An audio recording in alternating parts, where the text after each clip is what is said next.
Welcome back to a special podcast edition of the Ed Morrissey Show. Joining me now, former Senator and now President of Heritage Foundation, Jim DeMint, who just assumed his new role this week. Welcome to the show, Senator, and congratulations on your new job.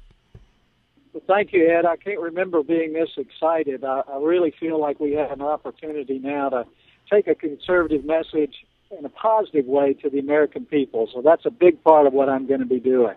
And now this was announced a few months ago, but you've actually been on tour for the last few months, going around the country, seeing what the issues are before taking over the helm from Ed Fulner, who is retiring. Tell us a little bit about your tour and what you discovered.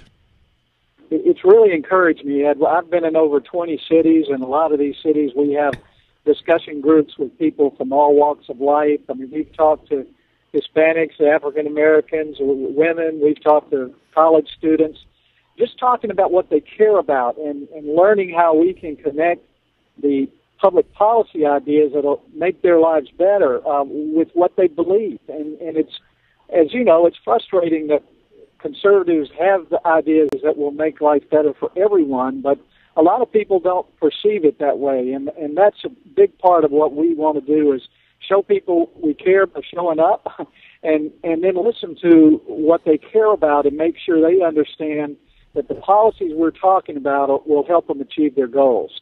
I'm glad that you mentioned this because this was one of the criticisms that a number of us had after the last election was the idea that you can kind of just sort of show up in a community, talk about politics in a philosophical sense, and assume that you're going to win votes. You're talking about actually going out into the communities and putting together policies or policy recommendations that will actively address the issues that these voters see. And do you think that that's something that's really been missing from the conservative movement and from the Republican Party? I mean, obviously two different entities.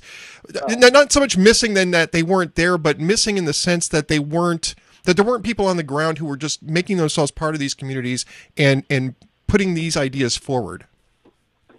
You're exactly right. I mean, we saw a glimpse of what that could do in 2010 when all these Tea Parties came together informally in grassroots groups around some simple ideas.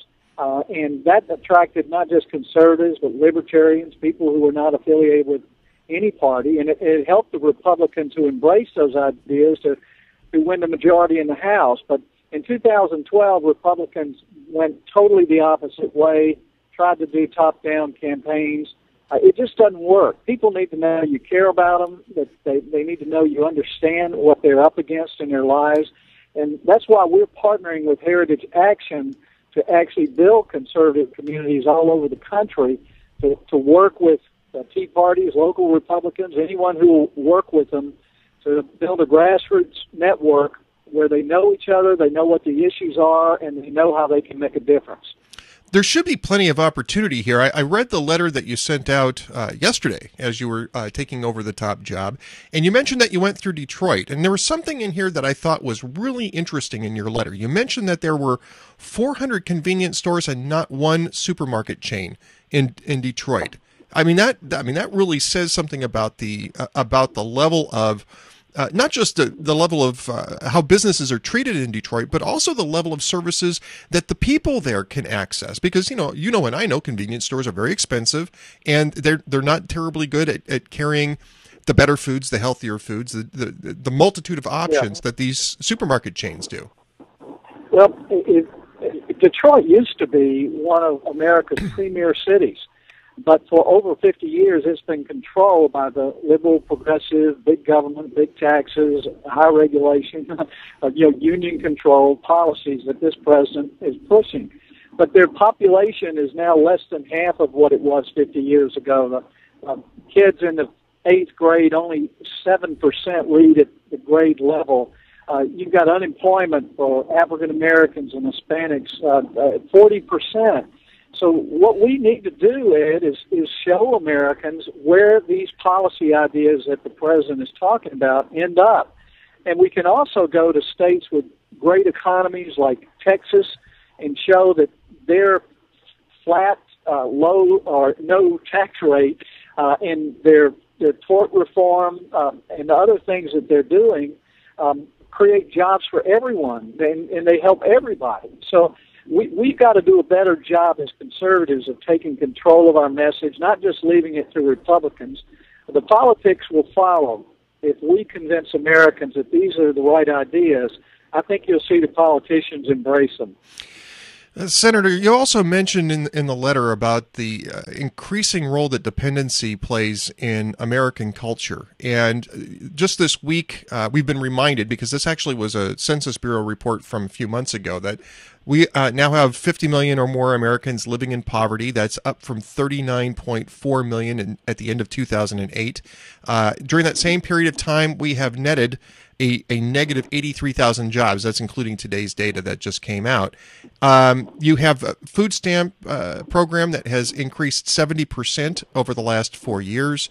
There is people are disappearing into the disability rolls because their unemployment insurance is running out. This is a significant, large growth in dependency. I want to ask two questions about that. One is, what does that say about the economic policies over the last 4 years? And two, how do we get out of that cycle? Well, first we need to remind everyone that this is not a judgment on the people who are dependent. Right. Agreed. This is just a sad statement about how liberal progressive policies force people into dependency, take away their independence and the opportunity that they have to climb the ladder of success, and really it traps them. And so what we have to recognize is that our policies need to move people in a direction of independence and financial security and create opportunities.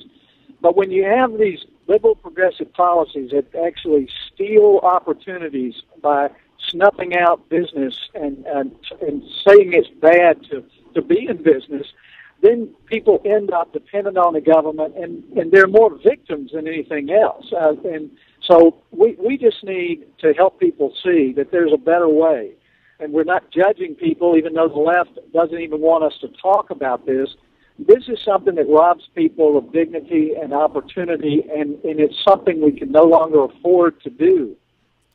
Well, I'm glad that you're saying this, because I mean, there's the media perception of conservatives is that we're heartless. We don't want to have any safety, social safety net programs in place at all. We just want to throw, the famous ad of Paul Ryan, the Paul Ryan actor, throwing grandma over a cliff in a wheelchair. That is the perception that people have unfairly. I strenuously argue of conservatives, but conservatives aren't saying that we shouldn't have social safety net programs. We're saying that they should be founded on solid fiscal principles so that they're not going to collapse under their own weight within the next 10 or 15 years, and also B, they should be social safety nets. They shouldn't be a way of life for 1 in 6 Americans. Well, you're right, Ed, but we shouldn't create traps. I mean, the safety net is something that's important, and more of it could be done better at the local and state level, because we've seen with all the trillions of dollars we've spent on poverty programs at the federal level, we've actually made poverty worse. And in the process, destroyed families by creating incentives for people to have children without being married and without having a father in the home. We've done a lot of things at the federal level that have hurt people, and the data is there and it's clear. So we just need to show people a better way, and they need to know that we care about them, and we're not judging them because of the situation they're in. In many cases, it's because we've trapped them in failing schools. They didn't get a good education because the government schools are controlled by unions. And if you look at everything the left is doing, it is moving people into dependency and taking away the things that people live for. And we're talking a lot about fiscal policy, but of course, Heritage has a broader outlook than just fiscal policy. It's really a full spectrum conservative think tank. One of the things that you mention in your letter to your open letter to Heritage Foundation on your ascent to the presidency there is marriage policy. You mentioned the fact that the Supreme Court is currently considering 2 cases regarding marriage law.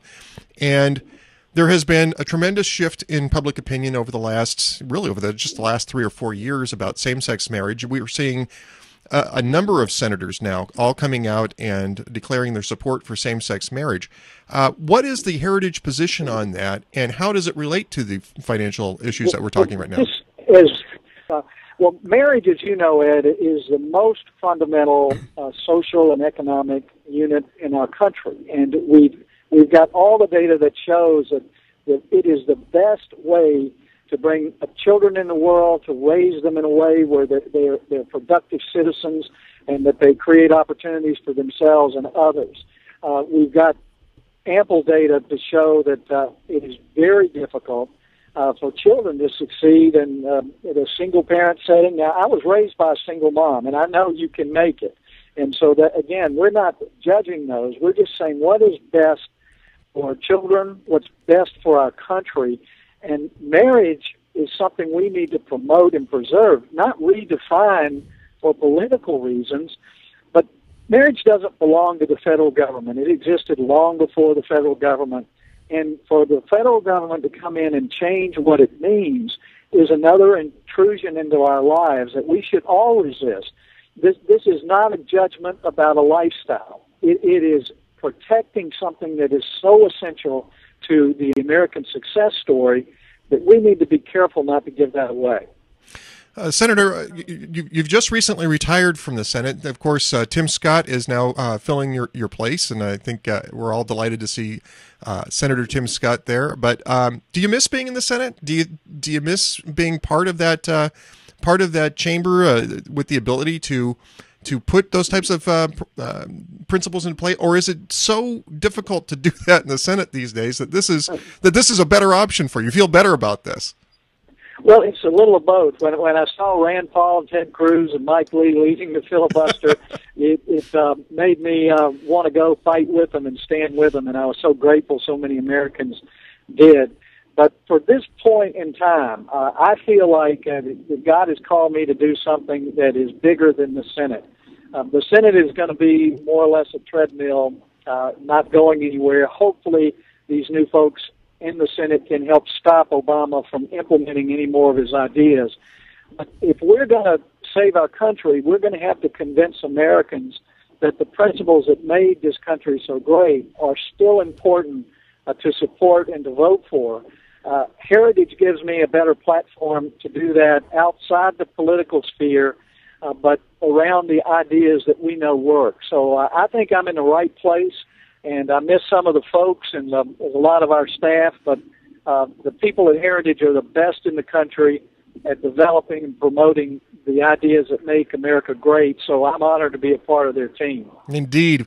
Thank you very much, Senator Jim DeMint, for being with us today, now president of the Heritage Foundation. Great to have you with us, and hope to be talking with you a lot in the future. Thank you, Ed.